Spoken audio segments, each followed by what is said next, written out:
the next thing that we do, can you set a gap? All right. The next thing we're going to talk about is good pass, and we've got a first-year player here, so we're going to put some pressure on him where we run a 31. We have a quick in his zone and a go. So now he has to read block. That it's not necessarily just the middle blockers that are the read blockers, but a pin blocker. And right now this is going to be pretty difficult because we have a middle attack and an attack overhead that we're going to try offensively and put some pressure on our first year guy here. Let's see what that looks like. Just some 31 go. 31. 31. He stayed in.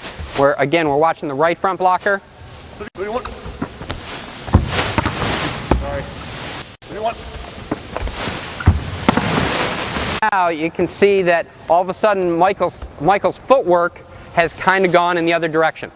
That he's here and it became, instead of inside foot, outside foot, it went here, where he just had to scramble and go and get his hands up. This is where, when there's a lot of pressure on him and things are happening fast, that he has to block a quick ball in here and a quick ball out there. That's where we might say with an individual player, hey, if it's that fast, just shuffle and shoot your hands. You might not have time to make that big crossover because we don't want you to not be able to finish and be here as the outside hitters attacking the ball. And as we do our blocking warm-up drills, we're going to do two-man moves, so you don't need to triple block. And we'll pattern it to start out. That he'll toss one ball, and we're going to tell the blockers as we warm up, hey, we're going to block one, go. Right now it's going to be a hut, and 1, 5. So the middle blocker will block, come back, we'll toss another ball, you'll block, and come back. So we pattern it so they can work on their footwork, their movement together, just getting across the net together. That's kind of our blocking warm-up. Go hut first.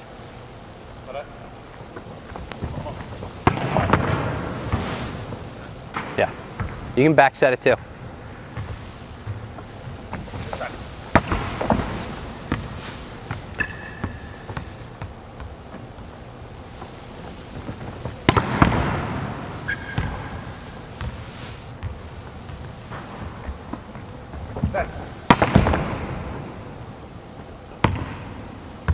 Okay, now the next thing we're going to do, and we have a middle blocker that's very excited that he can set anywhere he wants. There's no pattern. We're going to ask them to read block.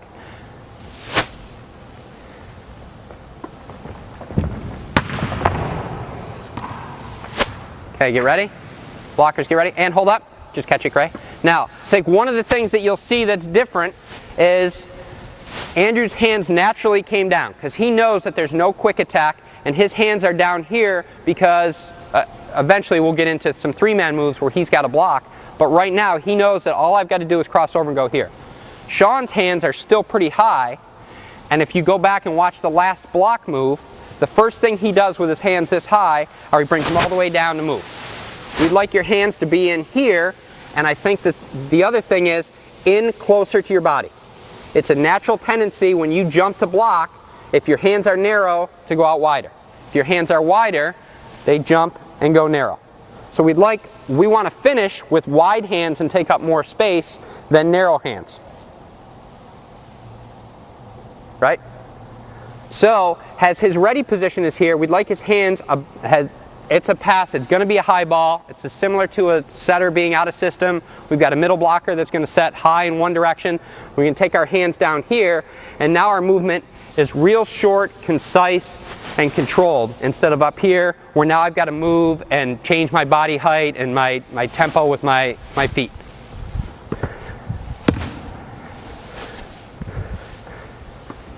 That's better, Sean.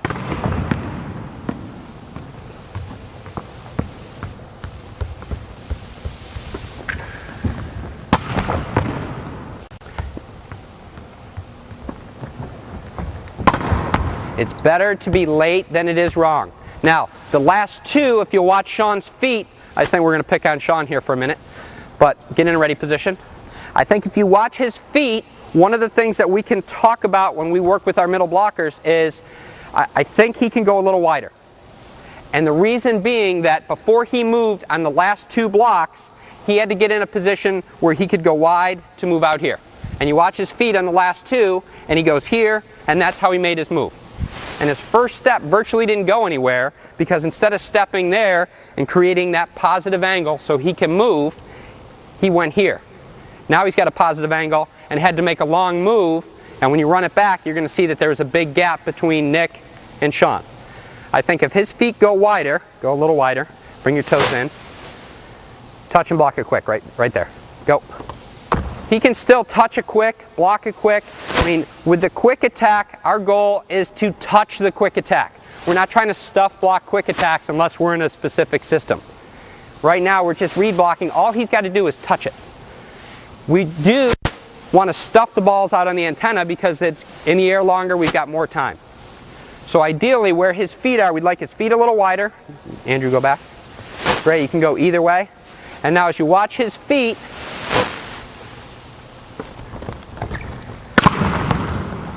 he still had a little jump with his left foot, but it's much better than it was before, and they close and go hip to hip.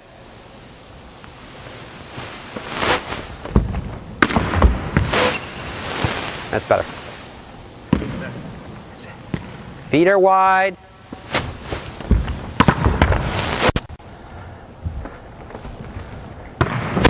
Okay, hey, we're going to do one more thing. We're going to bring our setter, our middle blocker slash setter, out here.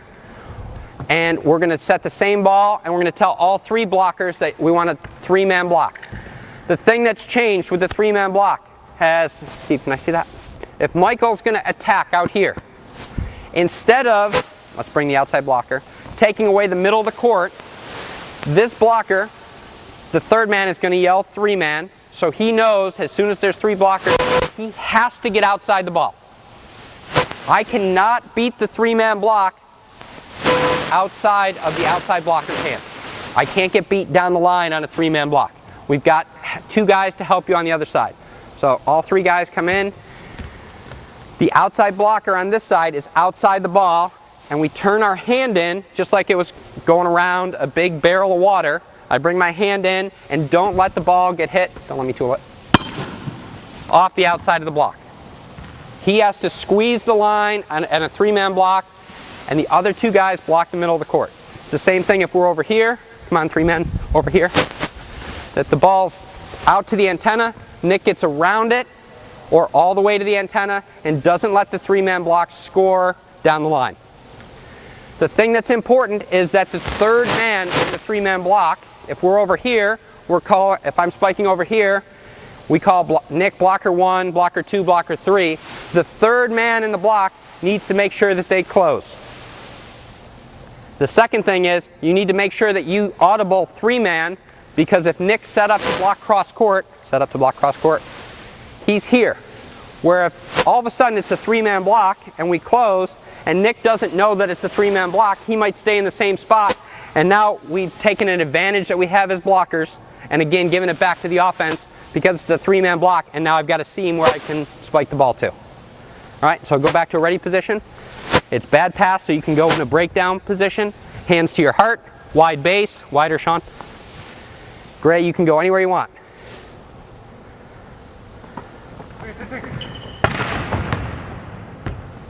And this is something that's going to take a while to practice as we have the third guy in the three-man block. That's generally where the space is, between 2 and 3.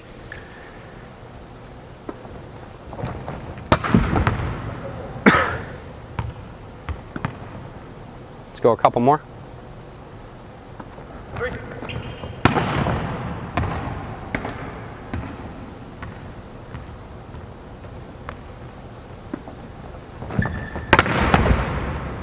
Way to get around it, Nick.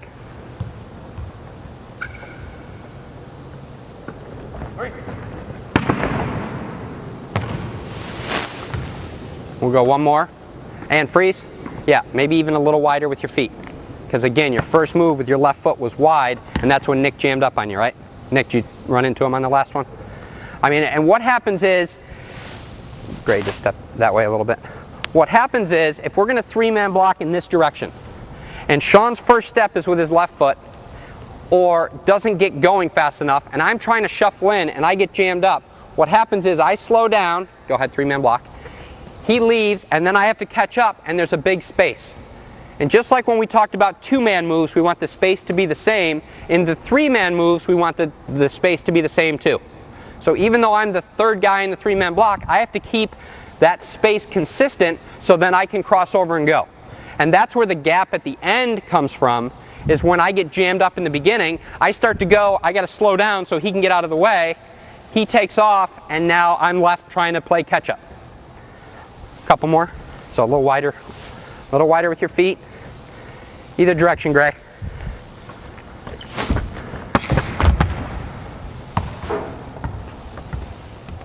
Wide base, and go. Head up. Great job. Blocking for us is something that we do on a daily basis. We'll do some individual skill work where we're trying to change some of the patterns that players have. We talked about going inside foot, outside foot, where we'll work with them individually on a court and just say, hey, make that move 10 times. And then put them in a position where they can be successful making that move. Similar to we did where we said, hey, the ball's going to get set out there. Just make a crossover move and get your hands across the net. The footwork for multiple players is a great warm-up. And that's how we warm up at times, is we'll tell the middle blockers, hey, you've got to make 20 moves in each direction. 10 of them have to be just footwork moves. 10 of them have to be a footwork with a max jump, where we want them to make that good footwork move and get across the net. And we specify that because I think it's important that if we just say, hey, make 20 blocking moves in either direction, you kind of get a jog warm up, and I make this move, and it's not the same technique that you're going to use in a match where all of a sudden I'm trying to go and stuff a ball.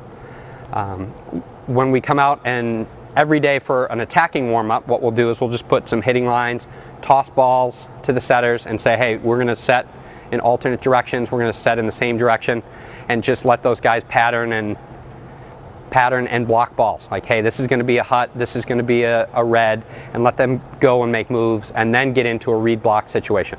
You'll see that the blocking, I mean, even in that drill, or those drills, when it was patterned, they were pretty good moves, and they could get across the net. When you start to add more variables, I've got to block a 31, and here, now all of a sudden things go crazy. And certainly when you add a ball, it ups, like, okay, there's the ball, and then you add fans, and it becomes even crazier. Pressure for playing time adds crazy. And the more variables you can stack on there, and the more out of their comfort zone as a blocker you can get them, where their technique remains the same, I think helps out. I mean, from basic ready position, that you can see we've got, a second-year player that's feet, he's 6'8", and his feet are narrower than mine. And for him to move and be in an athletic position, if we said, hey, get in a position where you can run from side to side, he would be in a good ready position. But all of a sudden we had two blockers next to him and a middle setting where there's all kinds of variables, and he becomes narrow and wants to be tall and skinny. And I think individually with blocking, there are guys that are naturally good blockers because they're better jumpers. Obviously, the further you can get across the net, the more space you're going to take and the more pressure you're going to put on the attacker.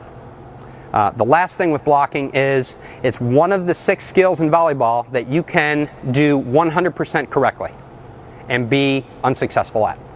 It's a skill that you can cross over, you can get across the net, you can take away the right zone, your head can be up, the attacker hits the ball off the block and scores. And as a player, a lot of times they think, oh boy, I screwed up. Or you can do something not like you want. Hey, we need to take away a guy's line shot, or we need to take away a guy's cross-court shot. As he comes in, he goes by the attacker, is out on the line, and the attacker makes a mistake and hits the ball off of him where his hands are back behind his head, and it goes to the floor for a stuff block, and he says, yeah, that was great, I stuff blocked the ball. And I think that's where the coaching comes in, that you have to really coach the process, not the product. We're not necessarily looking for stuff blocks. So that, although we'll tell guys, hey, if you're here and you see that he's going to hit the ball and you can stuff it, go ahead and stuff it. We like points.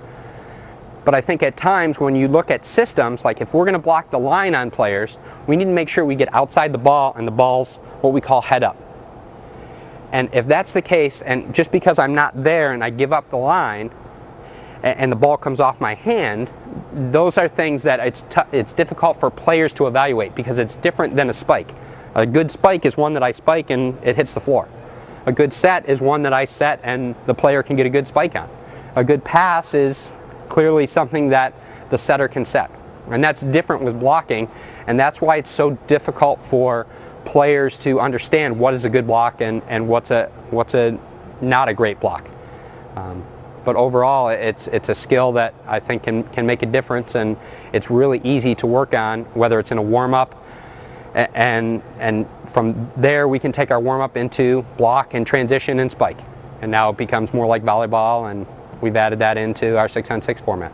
If I was coaching a girls' high school team, I would spend the same amount of time on block and defense, and that working together of the two facets as much as just individual blocking. And probably that's because of where they are in terms of altitude. I think at the girls' upper level club where they can reach across the net and block balls and take some space away, I think that's an appropriate use of time.